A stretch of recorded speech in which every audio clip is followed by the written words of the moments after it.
Grandes gestas españolas. Con María Fidalgo Casares.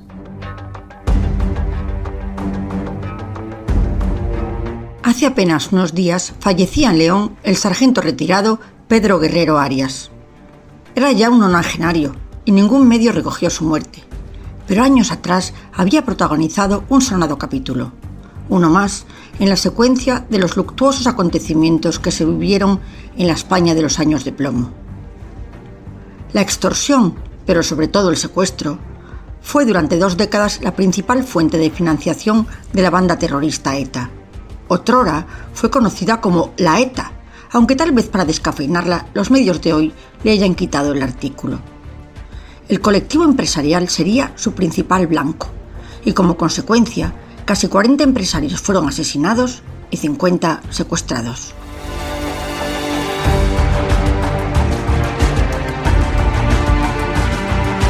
Una larga lista de nombres resonaba entonces en los telediarios blanquinegros. Desde el primer industrial asesinado, el director de Sigma, Ángel Berazadi, en 1976, al último, Ignacio Uría, de Altuna y Uría, constructora del tren de alta velocidad en 2008.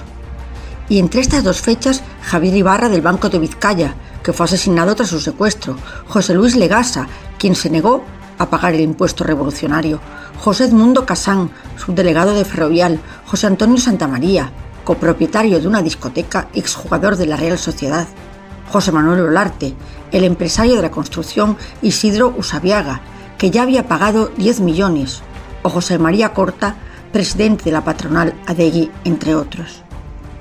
Y entre la extensa lista de secuestrados estuvieron el propietario de los helados Avidesa, Luis Suñer, Javier Artach, presidente de la fábrica de galletas, José Liperheide, Diego Prado y Colón de Carvajal, Juan Pedro Guzmán, Lucio Aguinagalde, Adolfo Villoslada, Julio Iglesias Zamora, Emiliano Revilla, de los famosos embutidos, liberado tras el supuesto pago de 1.500 millones de pesetas y 249 días en poder de ETA, o José María Aldaya, que casi llegó al año de secuestro, el más largo de los sufridos por los empresarios.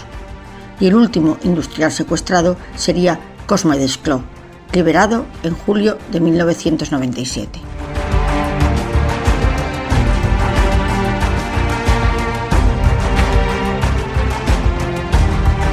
ETA político-militar era una de las ramas escindida de la banda terrorista.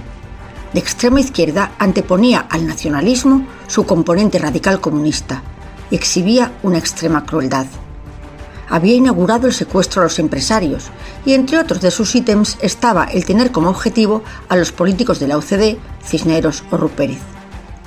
Necesitaba recaudar fondos y el comité ejecutivo, del que formaba parte el hoy diputado Arnaldo Ortegui, ordenaba secuestrar a un empresario vasco.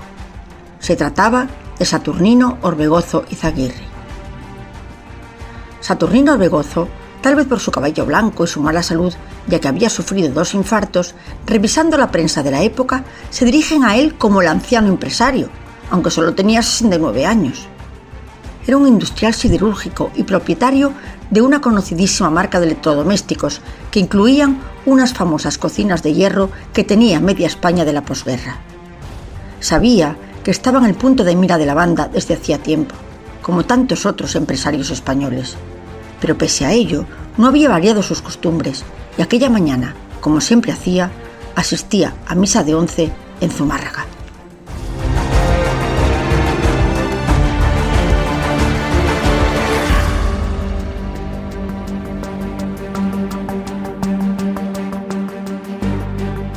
El secuestro de Orbegozo se produjo cuando se disponía a arrancar el coche para volver a casa. 2 desconocidos le abordaban y capturaban a punta de pistola. Condujeron su coche hacia Beasain, donde otros 2 terroristas les esperaban, Ignacio Odriozola y Elena Bárcenas, conocida como la Tigresa.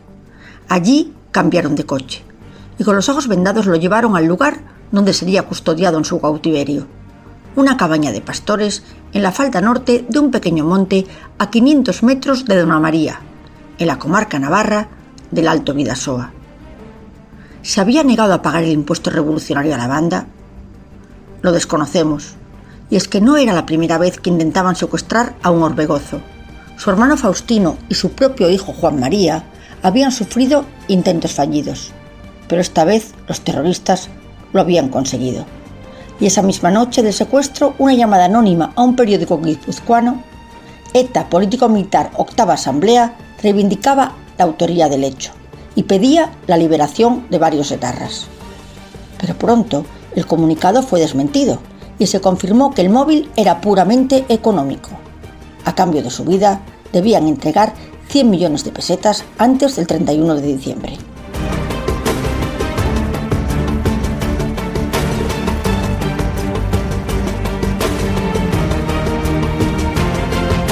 Comenzaron las conversaciones con la familia, que movilizaba al mundo empresarial de su entorno para que les ayudara a pagar un rescate que escapaba de lejos sus posibilidades.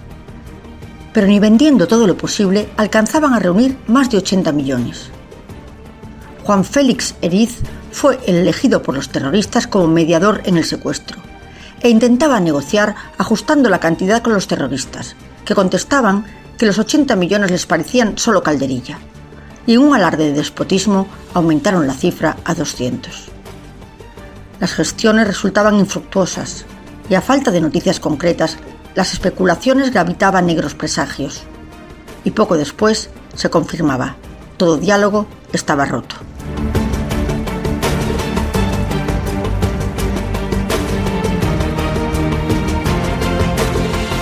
Saturnino llevaba 46 días secuestrado en condiciones infrahumanas.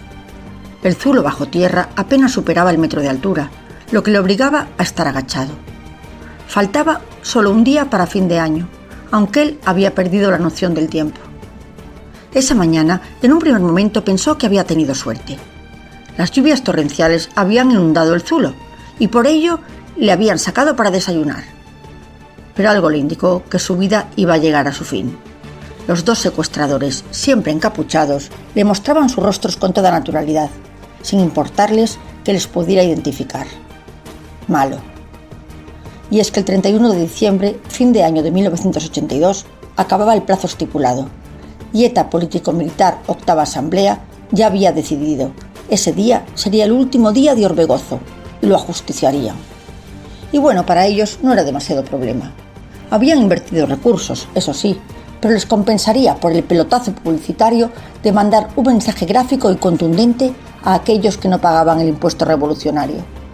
Y nada menos que se difundiría en fin de año, con la sensibilidad navideña a flor de piel y con todas las familias frente a los televisores.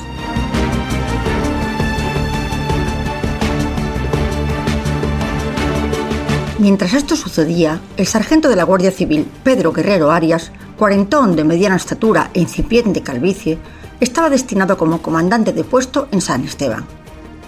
Había salido a tomar un café y despedir a un compañero que se trasladaba a otra comandancia. Justo el día anterior habían acribillado a tiros en Irún a 2 guardias civiles. Y en esta tesitura nunca se sabía si sería la última vez que se verían. La versión oficial cuenta que al volver se le informaba de que se había recibido una llamada anónima que contaba que los sábados y los domingos se había visto gente extraña en una borda de Dona María. Borda era como denominaban a las cabañas de pastores. Pero fue aún más explícito.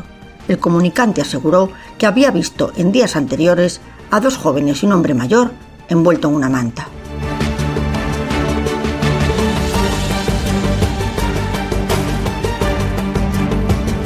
El sargento, acompañado de otros 6 guardias civiles de la unidad, raudo y veloz, se encaminaba a inspeccionar el lugar. Las bordas suelen estar abiertas por un lado para que entre el ganado a lanar, pero en este caso estaba cerrada. Y además se veía reconstruida recientemente, declaró Guerrero. El grupo de la Benemérita dio unas vueltas por la zona que se les había indicado, pero no se percataron de que hubiera algo fuera de lo normal. Y cuando ya se iban, descubrieron entre la vegetación muchos excrementos humanos y en una pileta exterior restos de haber fregado platos. Guerrero ordenaba con decisión a sus hombres que rodearan la cabaña en formación de combate.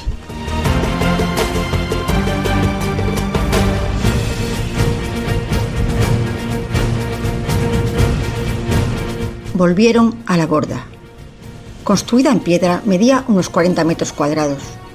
Y miraron a través de una tronera, y a duras penas pudieron correr una cortinilla ayudados de un subfusil. Y vieron entonces una mesa con algo de comida y tazas. Dieron una voz, pero nadie respondió. Decidieron arriesgarse y subir al techo de la edificación, de unos 2 metros de altura, que no parecía tener una estructura demasiado boyante.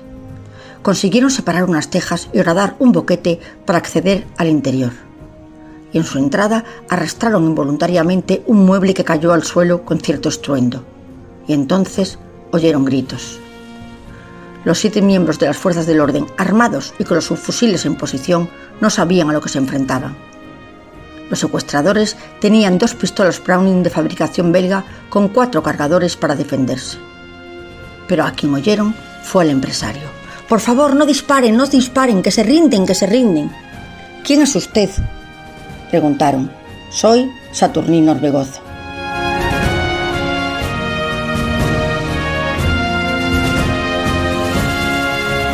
Los guardias españoles en los años de plomo estaban viviendo una situación como nunca antes habían vivido, ni en las duras épocas del bandolerismo, ni tampoco en las del maquis. Además, estaban los cadáveres calientes de sus compañeros muertos el día anterior, que podrían haber funcionado como resorte emocional para disparar a los terroristas, argumentando, y tal vez no les faltaría razón, de que había sido en legítima defensa, ya que no podían prever su actuación y peligraban las vidas de todos. Pero nada de eso hicieron. Los terroristas tampoco usaron sus armas, tal vez porque eran conscientes de que no podían resistir el asedio. Se cubrieron como niños pequeños tras el secuestrado y se rindieron sin oponer resistencia.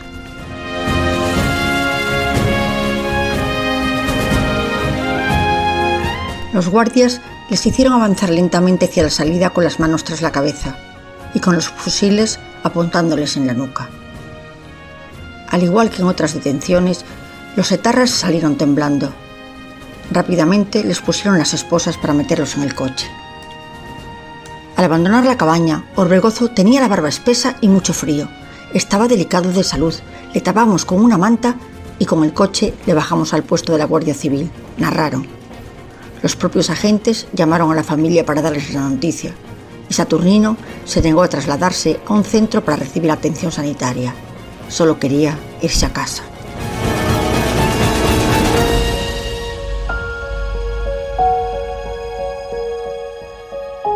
Gracias, muchas gracias.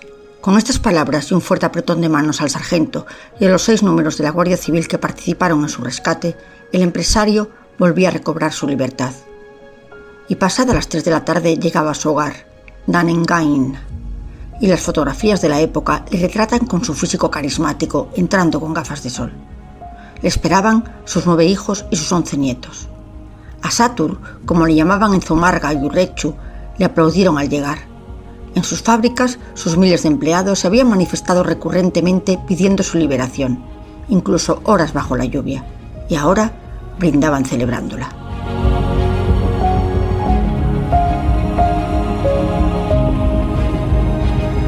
Pero solo 8 horas después de ser rescatado, la ETA reaparecía. Una llamada telefónica a Juan Félix Seiriz aseguraba que la liberación había representado un grave contratiempo y comunicaba que le matarían si no entregaba 80 millones de pesetas. Y lo que pedían era perfectamente factible. Era el dinero que la familia había dicho que sí disponía para pagar. Y aunque fuentes familiares negaron que tuvieran la intención de marcharse del País Vasco, en enero de 1983, Saturnino Orbegozo y varios de sus hijos huían hacia Madrid.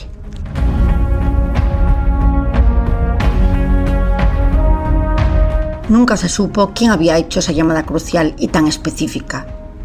Hoy, algunas fuentes hasta dudan de que existiera. Guerrero y sus hombres habían registrado ya 84 caseríos de la zona, y es más que posible que las redes de confidentes hubieran dado su fruto. Pero dadas las circunstancias no podían contarlo, y la llamada anónima resultaba ser un buen parapeto informativo.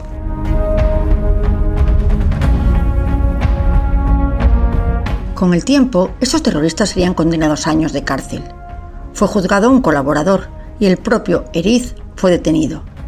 Los mediadores en estos casos son cómplices del pago de rescates que sirven para financiar que muchos inocentes mueran.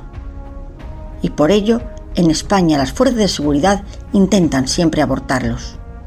al igual que pasa con los rescates de las incautas cooperantes en países en conflicto. Por la misma razón, las naciones con principios deberían negarse en rotundo al pago de estos chantajes. Aramburu Topete, en ese tiempo director de la Guardia Civil, alabó la profesionalidad de Guerrero y sus hombres, alabando que su honor había llegado hasta tal punto que nunca pensaron en tomarse la justicia por su mano. Pero es más, gracias a la detención se localizaron 2 pisos francos y se constató que los detenidos estaban implicados en un plan para hundir un barco de guerra de la Armada y en la futura colocación de varios artefactos explosivos en delegaciones del gobierno. Y nada de esto sucedió por la atinada intervención de Guerrero y sus hombres.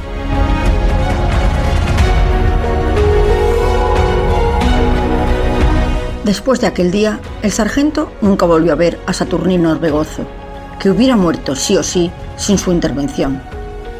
Guerrero Arias, en aquellos difíciles años de plomo, en los que tantos compañeros dejaban su sangre en defensa de la democracia y de la libertad de todos los españoles, continuó con su trabajo cotidiano.